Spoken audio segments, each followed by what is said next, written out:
But let's turn now to Sheryl Crow. We love her music. We love the way she writes about so many things, life, love, and just being human. But as we said, starting today, she's going to talk to us about what it is to hold on when you have a seismic personal breakup and then illness rocks your life just a couple of weeks later. In fact, she wrote a lyric about it. Nobody said it would be easy. Nobody said it would be this hard. Sheryl Crow at her home, a stunning sanctuary of hills and little houses, trees and water. Sweet comfort for a woman who has just lived an epically bad year. February 4th, a bruisingly public breakup with Lance Armstrong after 2 years steadily by his side, cheering the final victories in the Tour de France. Engagement, wedding plans, suddenly over. Then 2.5 weeks later, a diagnosis, surgery, a radiation machine. How does it feel when life was a rocky, winding road through a year of first heartache, then cancer, breast cancer, at the age of 44? Did you say to yourself, oh, thanks, life?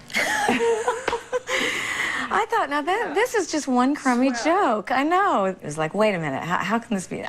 No, you've got the wrong person, you know, and... But yeah, that's the way it happened, you know. February 20th? Yeah, my diagnosis day. And I did a routine mammogram, and the calcification showed up in both my breasts. And then they said, well, look, you know, it looks like they're forming a pattern, but come back in 6 months. But someone she knew, another doctor, said, don't take a chance. Why wait? She went for an immediate biopsy. When she came in and said, look, it's not what we thought. It is invasive. We're going to have to do a lumpectomy, and then we'll talk about where we're at, whether it's in your nodes or it's not. I was so shocked. I mean, obviously, lots of tears. All of us were in shock. I mean, time really stood still.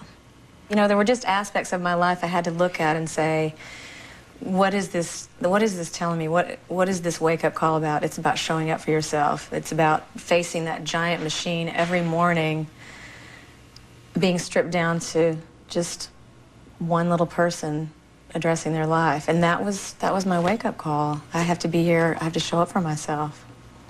Sheryl Crow had spent a life nurturing others. Friends say Armstrong was so disciplined, so reserved, and so much in his own next act. But Crow says reports are simply not true that Armstrong, a cancer survivor, bailed when she got sick. He vanished. He deserted.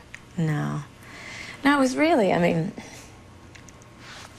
really difficult, you know, just really difficult for both of us.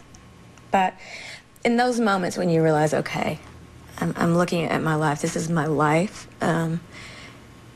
your first instinct is to say, okay, I have to have my family here, I've got to rely on my doctors, and I have to surround myself with people who can really carry me through this and who can really be there emotionally for me, like really just consistently be there emotionally. And what we were going through was really difficult for both of us, you know. I mean, we really loved each other a lot and still love each other a lot, you know. I mean, I love Lance, and he's a great person. What happened?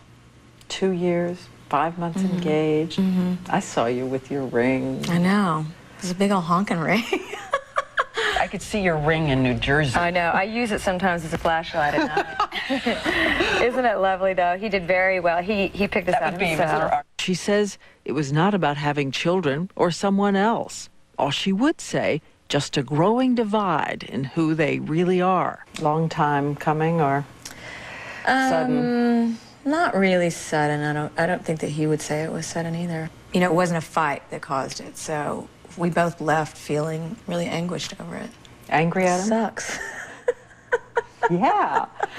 You're so philosophical. I know, I am, but the bottom line is it really sucks. I mean, it's hard, you know, it's just... You're angry at him? I'm not angry. I mean, honestly, I look at it and I just know that I can't be angry at Lance for being who he is, you know. He's a great person, and it's his life too, you know.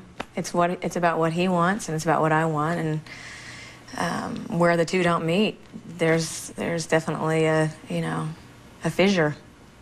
It was too hard to jump across it, so one of us was not going to make it. So I'm not angry about it. You know, I was really disappointed, and I have had anger about it just because that's the way, it is like a death, you know. And in many ways, it's like having part of your life amputated, but you still have that phantom itch, you know, where you wake up and, you know, I'll see something and think, oh, I gotta make sure Lance is hip to this band. I gotta put it on his iPod, and then I remember, oh wait, you know, that's not my life. You still would have gone to the 2 Tour de France's? What, if I were to do it all again? Yeah. Absolutely. You know, I've had a lot of people say, well, are you upset you did that and you gave up your life? And really thinking about that, I didn't really give up my life. I actually wrote 2 records and made a record and tours. And it was, I don't know if I'd do everything exactly the same, but I would do it again. So did you keep the ring? Oh, Lord. No, I didn't, you know. It was beautiful and a symbol of something really, really sweet. But at that moment, it was also represented a lot of pain, you know. And also was quite expensive. And I don't know what the etiquette is with something like that, but, you know. And today she is ready to come back singing. All the lessons you learn, as her song says, day by day. I wrote a song a few years ago called Every Day's a Winding Road. People go through challenging moments of losing people and of having their life threatened from illness and real grief. But they get through it, and that's the testament to the human spirit. We're fragile, but we also are divine. Sheryl Crow. And by the way, tomorrow she's going to talk to all women everywhere of all ages about her breast cancer, what she went through, and also what everybody has to do for their health.